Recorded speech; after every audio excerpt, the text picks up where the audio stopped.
What's best, straight sets, ramp sets, or back off sets? This is a great topic brought up by WVJohn75 in a comment on a recent video. And I want you guys to know I really appreciate the insights that you share and the incredible questions you ask in the comments below each video, because that's how we learn and grow together. And when it comes to this topic, there are a couple nuances to consider here.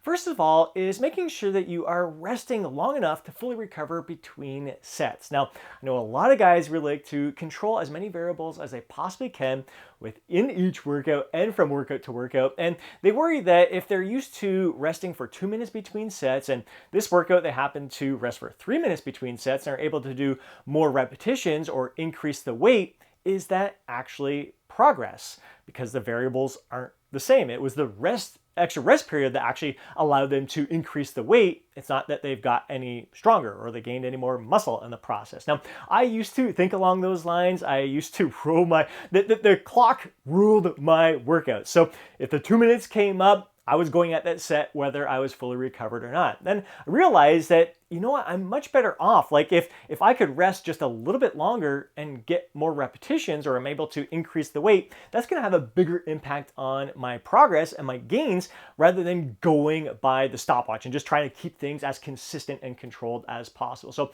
I encourage you to ditch the stopwatch and just rest for as long as you need to fully recover between sets. The second nuance is proximity to failure, which has been shown to be probably the biggest factor when it comes to your muscle gains. So how close you're taking each set to true momentary muscular failure. And because of that evidence, I highly encourage you to leave no more than 2 reps in reserve for your working set. So if you're leaving 4 reps in reserve or even more than that in reserve for a set, that is not a working set. That is a warm-up set. And it's just really unnecessary fatigue that you are accumulating there. So do a light little warm-up set, or do as many warm-up sets as you need that are nowhere near failure, just to get in a groove with that movement pattern there. But for your working sets, leave no more than 2 reps in reserve. Try to stay as close to true momentary muscular failure as you possibly can. So let's look at straight sets here. And in this regard, we're keeping the weight the same for all 3 sets. Let's say dumbbell bench press, you're using 75-pound dumbbells there. And you hit 10 repetitions for the first set. Let's say you like to leave some reps in reserve. So you could have done 12 repetitions, but you stopped at 10, knowing you had 2 reps in reserve there. Second set, rest for as long as you need to fully recover. 75 pounds, once again, you hit 11 repetitions there. Sorry, you hit 10 repetitions, but you know you could have done 1 more. You could have hit 11 reps, probably couldn't have hit 12, but that's 1 rep in reserve there. Keep the weight the same, 75 pounds. Third set, you rest as long as you needed to fully recover, and this time you hit 10 repetitions once again, so you hit 10 reps for all 10 sets there, but this set, like, that was true momentary muscular failure for you. Like, gun to the head, there's no way that you could have done another repetition there.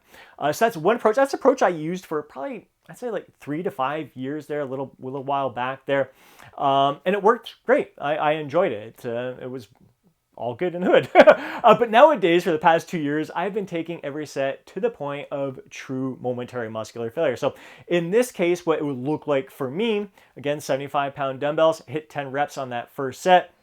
And that was everything I got. There was no reps in reserve, nothing on the table there. So all true momentary muscular failure. Rest for as long as I need to fully recover.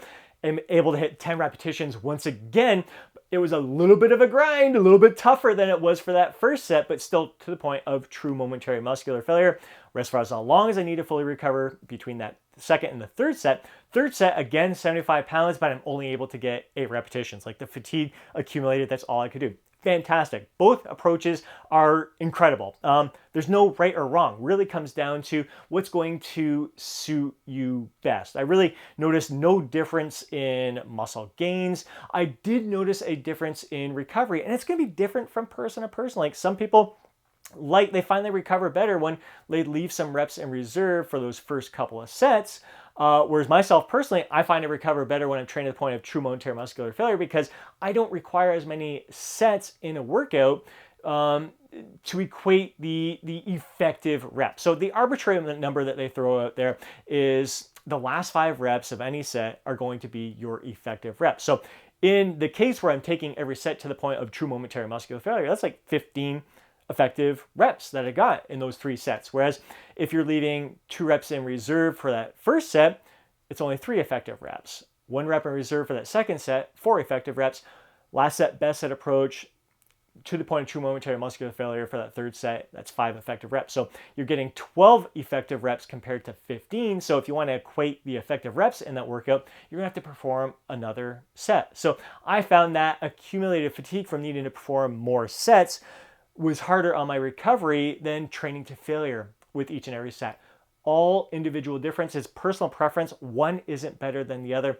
I like time efficient workouts right now. I've got a lot of other activities like that I like to incorporate into my overall active lifestyle. So it's just what I'm finding is working for me. So you got to find what's working best for you. So that straight sets there, you keep the weight the same for every single set. Ramped up set, what you're going to do is you select a weight maybe that you can perform for 12 repetitions. Second set, you bump up the weight, maybe select a weight that you can do 8 repetitions. Third set, you bump up the weight that you can do maybe 6 repetitions with. Another great approach there. When it comes to back off sets, what you might do is keep the weight the same. So again, like 75-pound dumbbells for the first 2 sets of the dumbbell bench press there. You're able to get your 10 repetitions there or whatever. And you know, like that last set, you're not going to be able to perform as many repetitions.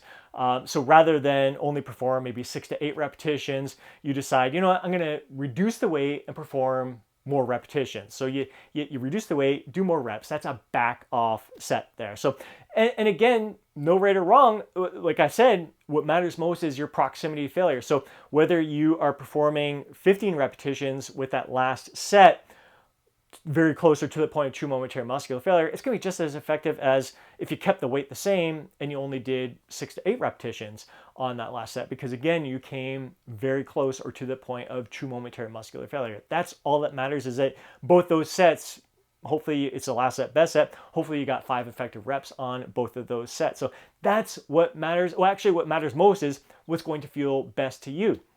There may be a day where it just, you want to keep that load the same. You're feeling strong. It doesn't matter if you do less set. It feels great to you. But you may feel that, you know what, sticking with that same load is just going to feel a bit tougher on my joints. It might beat me down. I'm going to feel better reducing the weight, getting a better pump there. It's just going to cause me to walk out of the gym feeling victorious, feeling empowered, feeling proud of my achievements in the gym. So there's no right or wrong there. And it can be different from workout to workout. You could just, a day where you maybe didn't get as much sleep the night before, or maybe you're under a little bit more stress, you're just feeling a little bit tired, rather than keeping the weight the same for all 3 sets, you decide, you know, this last one, I'm just going to reduce the weight, go lighter. It's just going to feel good to me. It's going to, again, allow me to walk out of the gym feeling empowered, feeling proud of what I just achieved here in the gym. So, and it doesn't have to be reducing the load. Like, you don't have to go lighter weight, higher repetitions. Another form of backing off, like for the past 6 months, what I've been doing is performing a 4-second eccentric contraction. So a nice explosive concentric contraction when I'm lifting the weight. When I'm lowering the weight, super controlled with a 4-second eccentric contraction. I am absolutely loving that. So oftentimes I'm doing that for all 3 sets right now. But again, if I'm feeling a little tired or maybe a little stressed, maybe I didn't sleep quite as much the night before, maybe my last set, instead of performing that 4-second eccentric contraction, or maybe lightening the weight or whatever, instead of lightening the weight, I might do a 2-second eccentric contraction, which is still very controlled form, but I'm able to keep the weight the same and still do as many reps as I was the first few sets there. That is fantastic. It's all great. And again, depending on the day, you could one day you might want to just go a little bit quicker with your tempo there. Another day you might want to go a little bit lighter. Another day you just might be feeling strong, and you do that ramp up method. You're like, you do a set, you're like, that felt incredible, I want to load more weight on there. You do another set and you're like, you know, if you bump up the weight again, it's going to bring it down to a lower rep range than you had planned for the day. But you know, I just want to test myself today. I don't care if I only get 5 repetitions. I'm feeling strong. I want to challenge myself. Go for it. Like, all of these approaches I have utilized over the years. They all work incredible. There's no right or wrong. They're all awesome. I encourage you to incorporate them all into your overall yearly training plan. And even like a combination of them all. So what may happen, as WV John 75 mentioned in his comment there, like, he was seeing me perform the plate loaded chest press there is like, so what do you typically do? Is it like first set, you're going to have like 3 plates on each side, and then you ramp it up. The next one, you put a 10 on each side. So you're doing fewer repetitions. Like, is that approach you use, or do you just keep it straight sets each time? And that is like, there's oftentimes in the past what I would do is like 3 plates for that first set. I might do 12 repetitions with that. I put 10s on each side. I might be able to do like 9 repetitions for that set. Oftentimes at that point, like keeping that weight on there, what's that, 290 pounds, I know I'm not going to be able to get 9 reps again that next time. I might only get 7. Maybe I'll keep that weight and do that. And there's other days where I'm like, you know what? I'm just going to strip that weight off and maybe just do 2 plates on each side and crank out 15 reps or whatever it is. So it's like, because like I am training at the point of true momentary muscular failure with each set, like the 3 plates aside and then 3 plates with the 10 on each side, like that takes a lot out of me. I may want to go lighter and pump out some higher repetition, or I might keep it the same and push out. There's no right or wrong. So if I'm going up in weight, so I increase the weight and then I decrease it for the final set, like it's kind of like a pyramid. But I also incorporate like even larger pyramids in the past, where I do like first set 12 to 15 reps, second set 8 to 12 reps, third set 6 to 8 repetitions, fourth set 8 to 12, fifth set 12 to 15. So I'm like increasing the weight and then decreasing the weight, like 5 sets for